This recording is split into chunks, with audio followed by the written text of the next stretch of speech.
Welcome to Radiant Health, how to create health from the inside out. I'm your host, Lori Walkup, and I'm so glad that you're taking time for yourself today. I hope that you found a nice, comfortable place to sit back, relax, and embrace everything you're hearing. You never know, today might be the day that you hear exactly what you need to hear. And I'm so excited to introduce you to my guest today, Dr. Brigette Serfaty. She helps high-achieving professionals who feel like they're missing out on their lives to stop overworking and start reconnecting with what matters to create the balance and meaning they're craving without dropping out at work or at home. As an executive coach for high-achieving professionals, Dr. Serfaty helps her clients find well-being, work-life alignment, and space for what matters. As a pharmacist, she knows the toll that lifestyle choices have on overall health for the long term. Dr. Serfaty, thank you so much for joining us today. I'm so happy to have you here with us. Thanks, Laurie. I really appreciate the invitation, so I'm excited. Oh, good. Well, I usually start with asking what radiant health means to you. So if you don't mind sharing that with us. Yeah, I love that question. So it means something a lot different to me now than it did when I was in my 30s. But really what it means to me now is looking at my whole life and am I in alignment, body, mind, spirit, surroundings. Am I doing work that I love? Am I taking care of myself? It was a lot more achievement oriented and gym oriented and how many laps could I swim and how all of that when I was younger. And now it's more about life. And so that's what I get excited about when you say radiant. I'm the most radiant in my 50s. So that's exciting. You know what? I completely agree with you. I feel the same way. When I look back on my 20s and 30s, just in terms of my internal health, my physical health, my skin, everything, I'm much better in my 50s. I completely agree. Yeah. And you brought up a really good point that I hadn't thought of, and actually I haven't heard anyone mention yet, which is that we do tend to look at our health, especially radiant health, different when we're in our 20s and our 30s than when we get into our 40s and 50s, 60s, 70s, 80s. It's different. And it's of course different to each of us. So yeah, I think it was really externally focused then. How did I look? How did my skin look? How did my clothing fit? It was all of that stuff, the hustle. And now it's really more about how do I feel? How do I feel in my body and what makes me happy and how do I move and just all of those things that I put on hold because I was working too much, to be honest. That's right. I mean, I feel the same way. And it was, I don't know. I feel like in my 20s, I was, well, actually, till probably maybe even 5 years ago, but I feel like I was always striving. And then I finally started realizing that I don't need to strive to get to a certain place or to be a certain person. I can do that in the present. I can be there right now. And that's made a huge difference for me personally. Yeah, me too. And I think what helped with the striving was, for me, was figuring out that my work didn't really love me back. So I had one of those really kind of bad country song years where everything fell apart at the same time. I was downsized, I got divorced, I moved across the country, all of the things, Wow. And so I really had to take a look at how I was living. And so the striving wasn't helping me. It wasn't helping my team. It wasn't helping my daughter. It wasn't helping anybody. So I had to refocus and figure out, okay, what do I want this to look like in the next decade? Because I wasn't even performing well, even with all the striving. Yeah. Well, and probably almost because of. Yeah, absolutely. Yeah, absolutely. So I think we end up working with the older version of our younger selves at some point. That's absolutely. And I think when, well, first of all, you went through a lot of situations that are considered high stress situations. And it sounds like you went through them kind of in the same time period. Yeah. That's a lot. And how, if you don't mind me asking or sharing, just kind of how did you get through that? if you don't mind sharing. No, I don't mind, well, because it sort of informs the way that I live now. But yeah, I mean, fortunately I had some pretty good practices already. I mean, I practiced yoga, I practiced meditation, but I wasn't consistent with anything. So it was really about getting intentional about, okay, how do I do this every day? Something, how do I move every day? How do I feed myself? How do I not overwork to the point where I'm just fried by Friday night and work basically, live for the weekend, to have to live on the weekend and work the rest of the time. Right. And so it was really about just looking at, what do I want my day to look like? How do I want to connect? How do I want to move? How do I want to eat? All that stuff, like basic care and feeding and really nourishing, not just feeding, but just that connection with myself. I think that's a really good point, because we take it for granted that we need to eat just to stay alive. But like you said, when you actually really nourish yourself with the food you put in your body, the thoughts you put in your head, it can really change obviously the health, the physical health, but also that mental and emotional well-being. Yeah. And I really like what you said about consistency, because every once in a while I'll realize, oh yeah, I need to start up yoga again, because I'm feeling like I need to de-stress a little. And I'll do it for a week, maybe 2 weeks. And then I let life take over again, totally my responsibility. But consistency, that's a huge part of what keeps us healthy, I think. Would you agree with that? Yeah, I would agree with that. And I think the consistency, and then also having some flexibility in there, so that if you don't meet your goal for the day, you just do something else. There's those kind of micro course corrections during the day, so you're not beating yourself up. I think that's the key for me, is just saying, well, if I have the salty snack, then I just won't have it tomorrow. I mean, it's not the end of the world if I have too much trail mix, and I move on and drink more water and get better tomorrow. And that's a good point. And that's, I think, something that I do to self-sabotage myself sometimes, is that if I break a healthy eating plan, I tend to, in my head, go, oh, well, I did it. What's it matter if I do it again tomorrow? And that's where I think, if we can change our mindset and realize, hey, yeah, so what? We ate a salty, thing today. It's okay. Compassion, self-compassion. Tomorrow, we're back on our healthy eating plan, or whatever that plan is. Because and you're right. You said earlier, it's different for everybody, and it really is, because my definition of movement is different than yours, or my definition of connection is different than yours, and all of the things get to be your life. There's not really that recipe that's the right way. I mean, we need to do some basic health behaviors, but there's a lot of flexibility in there. And that's true too. And that's a good point. Like, I'm learning, I kind of learned a long time ago, but it's important. You don't necessarily need to follow a diet to eat, healthfully. That's just kind of what fits your body. Because what I'm doing, a lot of people think is excessive and won't even look at it, but it works for me. Like, it really works for me. And so the same, I think, can be said about not just, eating healthfully, but in anything. Do what feels right to you and what works for you. And oh, go ahead. I'm sorry. I was just going to say, and kind of knowing that, taking the time to explore what it is, so that you're not following somebody else's diet or somebody else's plan, but that you say, oh, this really feels good to me. Like, this feels like who I am and when I'm at my best. And that takes a little self-reflection and some time and some quiet to really feel into it, which sounds kind of hokey, but it's true. Yeah, I would completely agree with you. And I think that's a good point too. Like, you really do have to kind of lean into that and really get to know yourself. And while you're doing that, like, love yourself. I think that's so important. I remember my mother used to say that, and I would kind of go, whatever. but it was actually true. It was very wise. And it's also probably the hardest work, is really kind of quieting that critical voice and like, oh no, I really do love myself. And I didn't in my 20s and 30s. And I do now.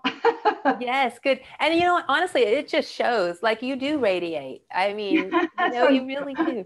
Yeah. So that's good. And I know what you mean. I remember my 20s, and my negative voice was like my best friend. I mean, that person talked to me more than anybody. So, Yeah. Yeah. The narration, of our mhm. lives all the time. Yeah. Yes, definitely.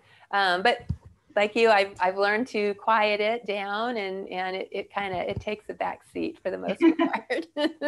Yeah. um, what I liked also what you said earlier, just kind of, I don't quite remember exactly how you put it, but what I heard was that, you know, setting intention. And I Mhm. talk about that a lot because it is so important, and it's something I never used to do.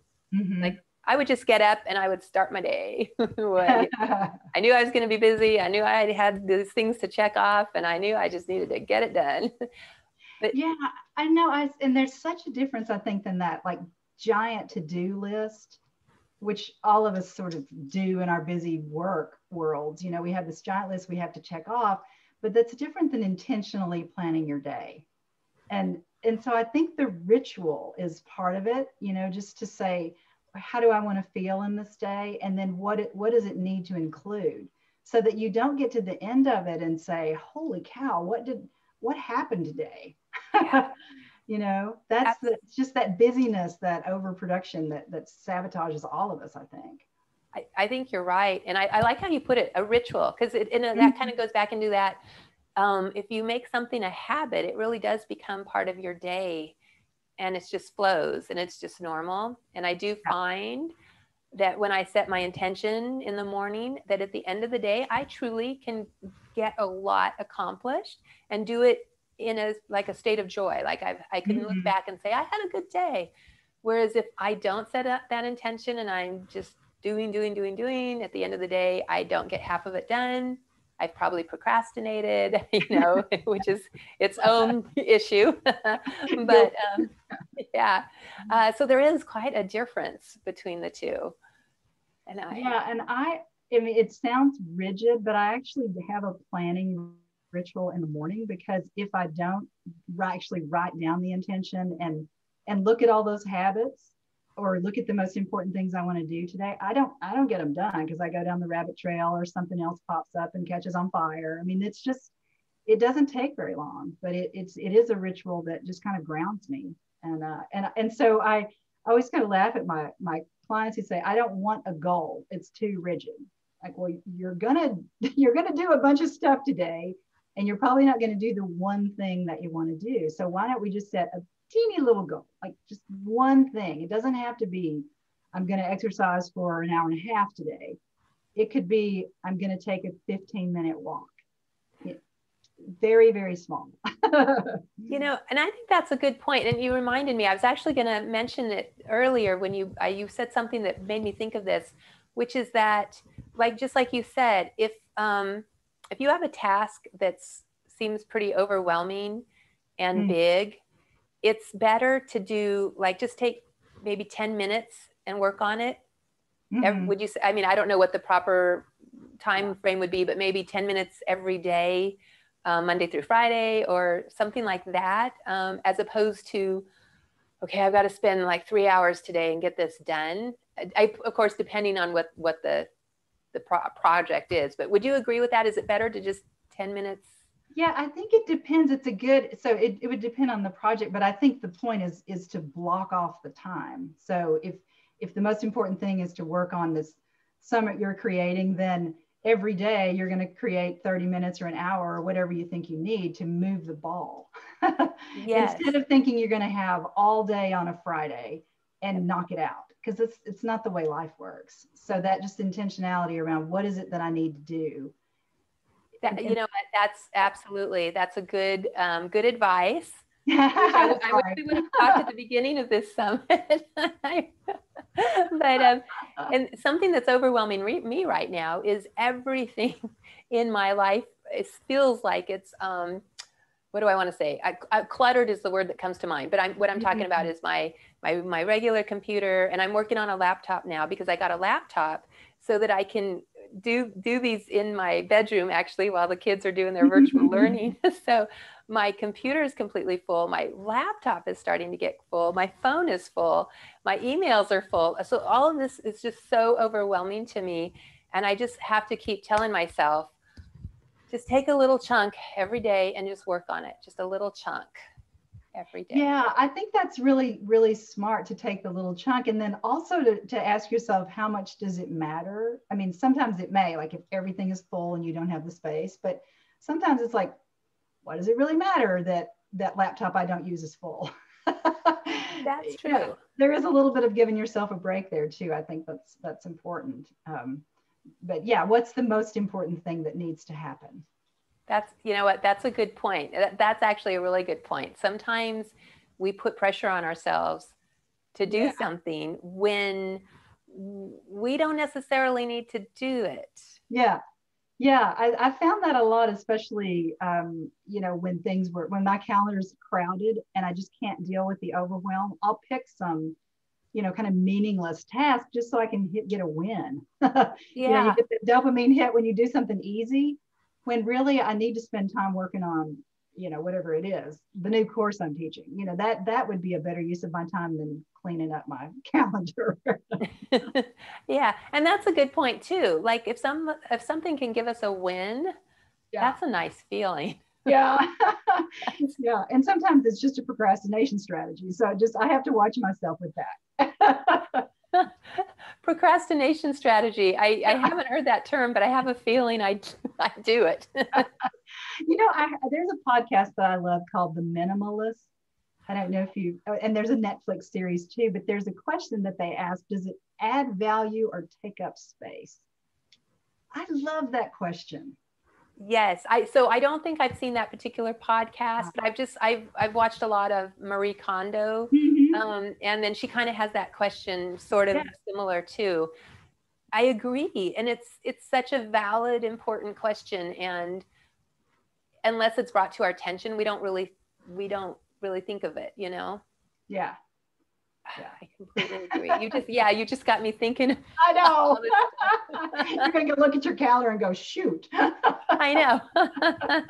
Yeah, exactly. I have a question for you. And this is kind of a little like side subject, but looking at your website, and I see that you help people kind of help align with what they want to do, or find their, I don't know if passion would be the right word, but I'm hoping maybe you'd be willing to speak a little bit about that as well, because I find that I, for the longest time, have had blocks about that. And I've done all sorts of things to try to help me figure out, I don't know, my path, I guess, so to speak. I guess that's I love that word alignment, because, you can feel it. I mean, to me, that means integrity, wholeness. I'm not living somebody else's life. I'm really aligned with what I am meant to do. But I don't think it necessarily is my job is my passion. I think we put a lot of pressure on ourselves to make the career the passion. When sometimes it's just about what in my life feels like creativity and passion and fun and play and all of those things. So I think there's a lot of pressure on that passion word. I use it too. But to me, alignment really means, am I living and working well in the way that feels right to me? Am I playing to my own strengths and talents? So that, again, requires that time to sit and say, what are they? Yeah. Yeah. I like that. And I think, and that validates what I'm thinking. Because what I find is, what I feel really aligned with is helping others. And I don't know exactly what that looks like for me, but I definitely feel aligned with that. And I think hopefully that I've lived my life, doing that or working towards that. So Yeah. But I like what how you put it. I think that's really a good way to put it. Yeah. So what I usually start with just some strengths inventories to help people remember what they're good at. And I use the VIA character strengths because I like it. And it looks at strengths that are things like love of learning, curiosity, love, kindness, so that it's not just talents at work. And so people can really relate to, oh yeah, I am that person who loves to learn. And I am someone who, whatever, fill in the blank. And so the point of all that is that it connects to work and life. And so then we kind of start drawing a map of what's meaningful to you. So yours would probably be, you've got this huge service heart, so yeah, that's where you're contributing in the world. I Yeah, like that. there's oh, cool. Yeah, that's yay. Yeah, And yeah. you're right. I mean, that's what I feel. That's what I feel like in my heart. So, and I love that you help others remember their Mm-hmm. strengths, because I feel like we knew them and then life kind of took over. Yeah. And then you're just, and I'm speaking for myself. I shouldn't speak for for our viewers, but I feel like then I was just dog paddling just to like keep up with everything.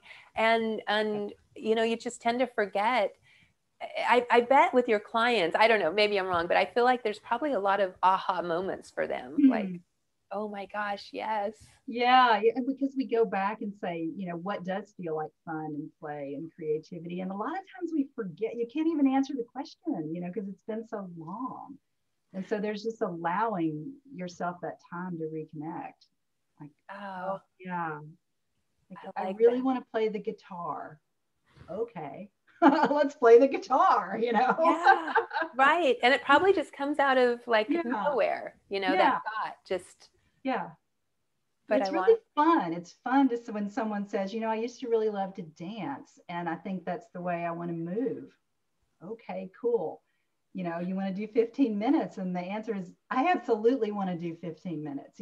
There's almost tears and this sense of just relief of kind of finding yourself again.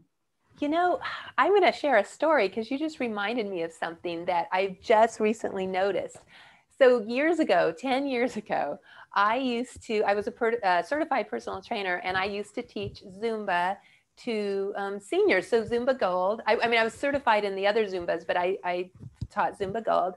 And I loved that. Like, I loved doing salsa and, merengue and all this stuff. I mean, I'm not saying I was super great at it, but I did it. But so then fast forward, I did it for 5 years, and then I stopped in early 2013. So I hadn't done any kind of form of exercise class like that at all since 2013. And then I believe in August of 2020, I started taking outside classes. It wasn't Mm-hmm. Zumba, but it was UJam. So kind of, the same sort of thing where you're moving. And I can just remember feeling so not, I don't want to say feeling, I don't know what the right word would be. I did not feel comfortable. And I Mm-hmm. was very rigid in my movements and very just, like very Yeah. just rigid. And I finally noticed within the last month that I'm like starting to loosen up, and I'm starting to feel the movement a little bit more. And I realized that I had lost that. Like, I had Mm-hmm. let it go. And it's just so crazy to me because I taught something for 5 years, and I totally lost that feeling of joy and, just like letting yourself be and go. Yeah, and I would be curious about, the critic. Yes. Well, Yeah, but the word that you said, so you just kind of that let it go. So there was that, you found kind of the fluidity of the movement again. yes. And I think that's that freedom and play and fun is really, I mean, in my mind, that's kind of what we're looking for, is that, does this feel freeing? Yes, thank you. I agree. Like, I feel like yeah. And that's how I felt. And I realized it hit me. It was like, that's cool. Yeah, yeah. Thank you. Exactly. Yeah. Thank you. I don't know why it took me this long, but thank you. Let's see, I know I'm taking us on different tangents and I could talk forever, but I know that we're probably running out of time. So do you have like an actionable step that our viewers can take to maybe kind of help them find themselves again, help them get that joy back in their life? Yeah, I mean, so I think it's important to have some kind of inventory of where you are now. So there is a bit of soul searching, a little bit of honesty to say, where am I off balance? You know, what's not working? So sometimes it's as simple as just the list of, here's what's not working for me. And it's not to beat yourself up, but just to have some awareness. So I'd like to use a health and wellness inventory. And if someone would like to download that from my website, they're welcome to. I think I provided you the link. Yes, thank you very much. That was very generous of you. Yeah, and so that's helpful just as a start, but it can be just as simple as just making your own list. So really getting clear on, where am I feeling stuck? Where am I feeling unhappy? And what would I like to shift just the tiniest little bit? One thing. Not all the things, but just to start with that inventory, I think is helpful. That's a great idea. And I think, like you said, it's so important to note, just start with one thing, kind of like you were talking earlier, how just do little chunks at a time and start with the Ask one. for help. Yeah. And thank you so much for offering that to our viewers. I really appreciate that. Yeah, you're welcome. And I will be sure to have that link on the email that goes out with this interview. Yeah.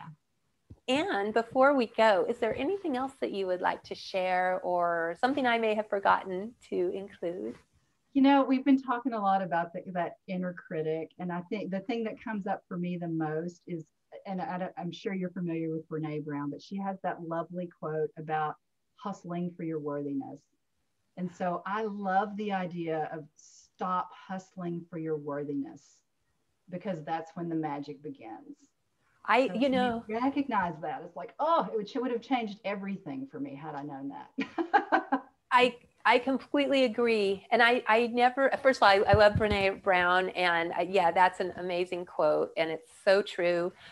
And I completely agree. Like, I didn't realize until, within the last year or so that yeah, that's what I was always striving for. I was busy striving to be this person, and hustling for my worthiness.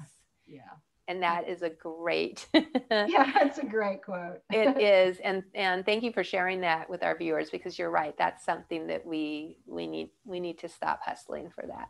Yeah, we already are. Yes, and that's right. We need to know our worth. Like, we are worthy, we are capable, we are deserving. Yeah, we are. Amen. Yeah, I know. I kind of got into that. Well, thank you so much for joining us today, Brigette. I really appreciate your time and sharing everything with our viewers. And thank you for your gift. And thank you to our viewers for being here today. I'm so glad you took some time out for yourself. And I look forward to seeing you back here tomorrow. Thank you. Bye. Bye. Thank you. Bye.